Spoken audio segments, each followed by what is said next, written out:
शांति। आज 27 जनवरी 2024 है और प्यारे बाबा के साकार रूप से चले हुए मधुर महावाक्यों का स्पष्टीकरण करेंगी आदरणीय आशा दीदी। ओम शांति दीदी। ओम शांति। बाबा ने कहा, मीठे बच्चे, रूहानी सर्जन तुम्हें ज्ञान योग की फर्स्ट क्लास वंडरफुल खुराक खिलाते हैं।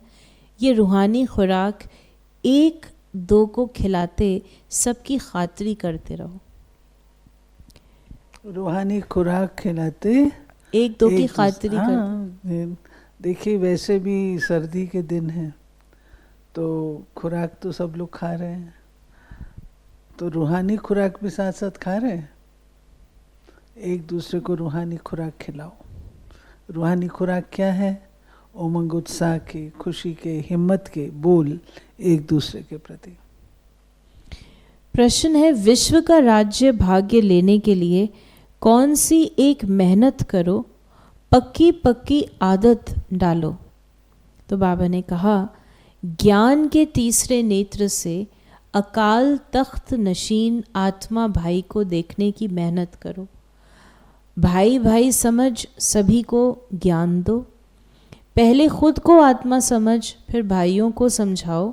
ये आदत डालो तो विश्व का राज्य भाग्य मिल जाएगा।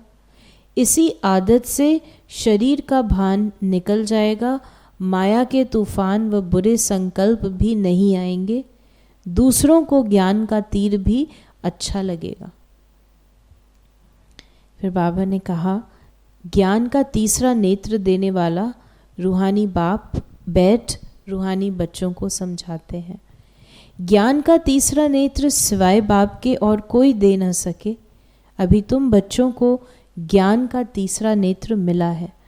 तुम जानते हो अब ये पुरानी दुनिया बदलने वाली है। बेचारे मनुष्य नहीं जानते कि कौन बदलाने वाला है और कैसे बदलाते हैं, क्योंकि उन्हों को ज्ञान का तीसरा नेत्र ही नहीं है। फिर बाबा ने कहा, तुम बच्चों को अभी ज्ञान का तीसरा नेत्र मिला है, जिससे तुम सृष्टि के आदि मध्य अंत का ज्ञान जान गए हो। ये है ज्ञान की सैकरीन। सैकरीन की एक बूंद भी कितनी मीठी होती है। ज्ञान का एक ही अक्षर है, मन मना भव। ये है सैकरीन, मन मना भाव। इसमें सब कुछ समा जाता है। अपने मन का शुद्धिकरण, मन कैसे लगाएं, किस मन में लगाएं, ये सब बात। बाप कहते हैं, मीठे बच्चों, तुम्हारे लिए हथेली पर सौगात ले आया हूँ। मुक्ति, जीवन मुक्ति की ये सौगात मेरे पास ही रहती है। कल्प कल्प मैं ही आकर तुमको देता हूँ, फिर रावण छीन लेता है। तो अभी तुम बच्चों को कितना खुशी का पारा चढ़ा रहना चाहिए। फिर बाबा ने कहा कि ये है अकाल तख्त, आत्मा अकाल मूरत है। आत्मा कब छोटी बड़ी नहीं होती। बाबा ने कहा, बाप तुम बच्चों को कितना सहज रास्ता बताते हैं। गृहस्थ व्यवहार में रहते कमल फूल समान रहो। धंधा धोरी आदि करते भी मुझे याद करते रहो। जैसे आशिक और माशूक होते हैं, वो तो एक दो को याद करते हैं। वो उनका आशिक, वो उनका माशूक होता है। यहाँ ये बात नहीं है। यहाँ तो तुम सभी एक माशूक के जन्म जन्मांतर के आशिक हो रहते हो। बाप तुम्हारा आशिक नहीं बनता है। बाबा क्यों आशिक बनेगा? हमारे अंदर क्या था जो आशिक बनेगा? तो बाबा कहते हैं कि मैं हूँ तुम्हारा माशूक, जिसको तुमने जन्म जन्मांतर याद किया, वो तुम्हारे सम्मुख है। अब उसको भूलो मत।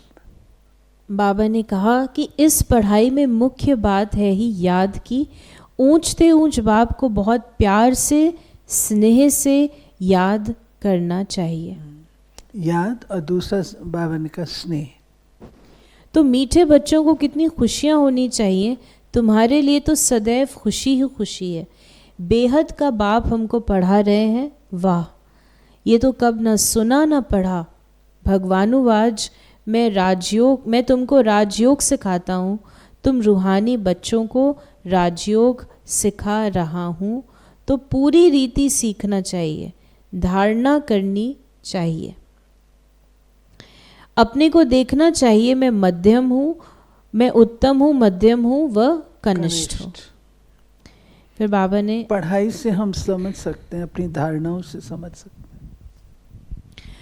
बाप बच्चों सहित सर्विस कर रहे हैं, सर्विस करने की बाप हिम्मत देते हैं, हिम्मत मर्दा।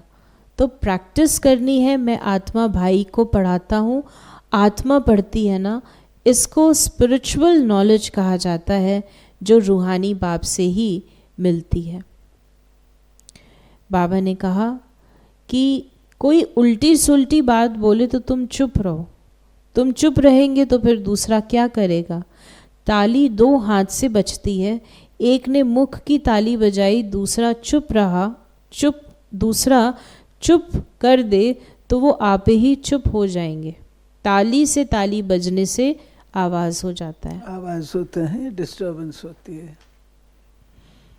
फिर बाबा ने हमें आज वरदान दिया है, दृढ़ता की शक्ति से मन बुद्धि को सीट पर सेट करने वाले दृढ़ता की शक्ति से मन बुद्धि को सीट पर सेट करने वाले सहज योगी भव।